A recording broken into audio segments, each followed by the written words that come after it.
இது வந்து ரொம்ப பேசப்படுற காரணம் தமிழ்நாட்டில் இருந்து ஒரு இன்ஜினியர் வந்து இவ்வளோ பெரிய தொகையை வந்து வின் பண்ணதுனால. ஸோ அதனால் அந்த நபரோட பேர் எங்கேயுமே சொல்கிறது இல்லை, அதனால் இப்போவும் சொல்ல வேண்டியதில்லை.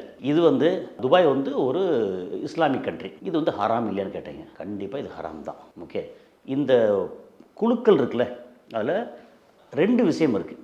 ஒன்று ஹலால், இன்னொன்று ஹராம். ஹலால்னா ஏற்றுக்கொள்ளப்பட்டது, ஹராம்னா மறுக்கப்பட்டது. ஓகே, இப்போ வந்து ஒரு சூப்பர் மார்க்கெட் இருக்குது, இல்லை ஏதாவது ஒரு சினிமா டிக்கெட் வந்து ஒரு தியேட்டரில் வந்து டிக்கெட் வந்து ஒரு 500 டிக்கெட் விற்கிற இடத்துல டிக்கெட் வாங்குறவங்களுக்கு குழுக்களில் வந்து தோடு பரிசு தரணும், மோதிரம் பரிசு தரணும், ஸ்கூட்டி பரிசு தரணும்னு சொல்கிறாங்க இல்லையா. அது வந்து எக்ஸ்ட்ரா காசு வாங்காமல் இதை ப்ரொமோட் பண்ணுறதுக்காக பண்ணுறாங்க இல்லையா, அது வந்து ஏற்றுக்கொள்ளப்பட்டது. ஆனால் நான் வந்து லாட்ரி டிக்கெட்டு, ஒரு டிக்கெட்டு வந்து 10 ரூபா, 100 ரூபா, 1000 ரூபா அப்படின்னு சொல்லி டிக்கெட்டை விற்று ஒரு 10 லட்சம் பேர்கிட்ட 100 ரூபா மணிக்கு டிக்கெட்டு விற்று அப்படி 10 லட்சம் பேர்கிட்ட 100 ரூபா மணிக்கு விற்றேன் அப்படின்னா 10 கோடி ரூபா ஆச்சு. பரிசு வந்து 5 கோடி ரூபா கொடுக்குறேன். ஆனால் மிச்சம் 5 கோடி ரூபா வந்து ஹேண்ட்லிங் எக்ஸ்பென்ஸு அதெல்லாம் போக ஒரு 3 கோடி ரூபா கம்பெனிக்கு மிச்சமாகும். இந்த பணம் வந்து ஹராம். இங்கே கொடுக்குறதும் ஹராம், விற்பனை பண்ணுறதும் ஹராம், இது ஹராம். துபாய் வந்து இஸ்லாமிக் கண்ட்ரின்னு சொன்னீங்க இல்லையா, அவங்களுடைய கிளியர் விஷன் என்னென்னா இஸ்லாமிக் கண்ட்ரி அப்படிங்கிறது செகண்ட்ரி, அது வந்து அரபிக் கண்ட்ரி.